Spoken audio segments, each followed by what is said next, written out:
Okay. கருப்பு மூவியோட one line வந்து பார்த்தீங்கன்னா, கோர்ட்ல ஆர்ஜே பாலாஜி அட்வொகேட்டா இருக்காரு. நட்டி நடராஜ் வந்து ஜட்ஜா இருக்காங்க. ஸோ இவங்க 2 பேரும் சேர்ந்து ஒரு கிளையண்ட்ட வந்து ஏமாத்துவாங்க. அந்த ஏமாந்த கிளையண்ட் கருப்புசாமி கிட்ட போய் கெஞ்சுவாரு.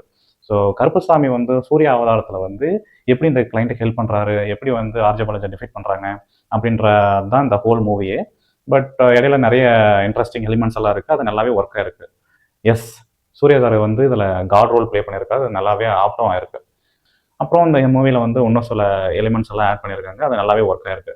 ஸோ ஓவராலா இந்த கருப்பு மூவி வந்து பார்த்தீங்கன்னா, ஒரு full fledged proper commercial entertainment movie. நீங்க சில மெசேஜஸும் எக்ஸ்பெக்ட் பண்ணலாம்.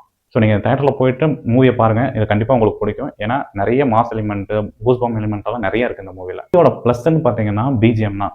சாய் அபயங்கர் வந்து பிரிச்சு எடுத்திருக்காருங்க. டியூட் படத்துல மாரி ஒரே சாங்க 12, 13 பிஜிஎம் மாரி போடாம, இதுல 4, 5 சாங் இருக்கு. அந்த 4, 5 சாங்கே தான் வந்து பிஜிஎம்மா கன்வெர்ட் பண்ணியிருக்காரு.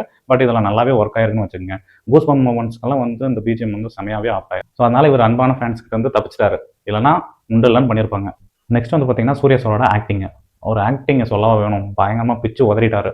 படம் ஃபுல்லாவே பயங்கரமா இருந்தது. பட் என்னன்னா, அவருக்கு வந்து ஸ்க்ரீன் ஸ்பேஸ் வந்து கொஞ்சம் கம்மியா இருந்த மாரி இருந்துச்சு. அதுவும் அந்த கருப்புசாமி கெட்டப்ல வரும்போதெல்லாம் அப்படியே தியேட்டர் ஃபுல்லா அப்படியே பிளாஸ்ட். அப்படியே அவன் கூஸ் பம்ப்ல திடல் பறக்குது. அப்புறம் விஎஃப்எக்ஸ், விஷுவல்ஸ் அப்புறம் சினிமாட்டோகிராஃபி. இது 3மே வந்து செம்மையா இருக்குங்க. அதுவும் அந்த கருப்புசாமி கெட்டப்லலாம் வரும்போது, அந்த விஎஃப்எக்ஸும், சவுண்ட் எஃபெக்ட்டும் அதெல்லாம் சேர்ந்து பார்க்கும்போது அப்படியே அப்படியே கூஸ் பம்பா இருந்தது. நீங்க போய் தியேட்டர்ல போய் பாருங்க. அப்பதான் உங்களுக்கு தெரியும். தெரியுது, நீ மூடு.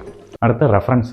மூவில வந்து ஒரு ரெஃபரன்ஸ் இருக்கலாம், 2 ரெஃபரன்ஸ் இருக்கலாம். மூவி ஃபுல்லாவே ரெஃபரன்ஸா தான் இருக்கு. பட் ஆனா அது நல்லாவே ஒர்க் ஆயிருக்குன்னு வச்சுக்கங்க. ஓகே. இப்போ படத்தோட நெகட்டிவ் சைடுக்கு வரலாம். ஸோ ஃபர்ஸ்ட் வந்து பார்த்தீங்கன்னா, த்ரிஷாவோட ரோல். எனக்கு என்னவோ இந்த மூவில த்ரிஷா நடிச்சிருக்க வேணாமோன்ற மாரி இருந்தது. பட் என்னன்னு தெரியல. எனக்கு என்னவோ அவங்க இந்த ரோலுக்கு வந்து செட் ஆகல அந்த மூவிக்கு. அடுத்து வந்து பார்த்தீங்கன்னா, சூர்யா சார் கொடுத்த ஸ்க்ரீன் ஸ்பேஸ். எனக்கு என்னமோ அவருக்கு வந்து ரொம்ப கம்மியான ஸ்க்ரீன் ஸ்பேஸ் குடுத்துட்டாங்களோன்ற மாரி எனக்கு ஃபீல் ஆச்சு. உங்களுக்கும் அதே மாரி ஃபீல் ஆச்சுன்னா கமெண்ட் செக்ஷன்ல போடுங்க. அப்புறம் ஸ்க்ரீன் பிளே. எனக்கு என்னமோ ஃபர்ஸ்ட் ஒரு 20 மினிட்ஸ், இன்டர்வலுக்கு அப்புறம் ஒரு 20 மினிட்ஸ் அது மட்டும் கொஞ்சம் இன்னும் ஒரு இன்ட்ரஸ்டிங்கா போயிருந்தா நல்லா இருந்திருக்குமோன்னு எனக்கு ஒரு ஃபீலிங் ஆச்சு. பட் மத்தபடி வந்து எனக்கு டைம் போனதே தெரியல மூவி ஃபுல்லா. நல்லாவே இருந்தது மூவி. அதனால எனக்கு டைம் போனதே தெரியல. பட் இந்த 20 மினிட்ஸ் டூ 20 மினிட்ஸ் 40 மினிட்ஸ் மட்டும் அவங்க இன்னும் கொஞ்சம் இன்ட்ரஸ்டிங்கா வந்து ரைட் பண்ணியிருந்தாருன்னா இன்னுமே சூப்பரா இருந்திருக்கும்.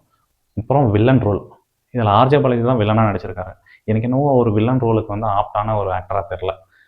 வேற யாராவது வில்லன் ரோல்ல நடிக்க வச்சு இவர் கூட வந்து சூர்யா கூட சைடு ஆக்டர் மாரி வந்திருந்தா கூட இன்னும் நல்லா இருந்திருக்கும். பட் ஏன் இவர் வில்லன் ரோல் சூஸ் பண்ணி நடிச்சாருன்னு தெரியல. பட் ஓகே தான். ஓரளவுக்கு பார்க்குற மாரி தான் இருந்ததுன்னு வச்சுக்கங்க.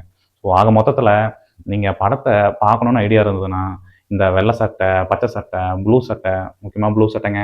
அவங்க வீடியோலாம் பார்க்காம நேரா போய் தியேட்டர்ல போய் பாருங்க. படம் வந்து நான் சும்மா சொல்லங்க. ரொம்பவே நல்லா இருக்கு.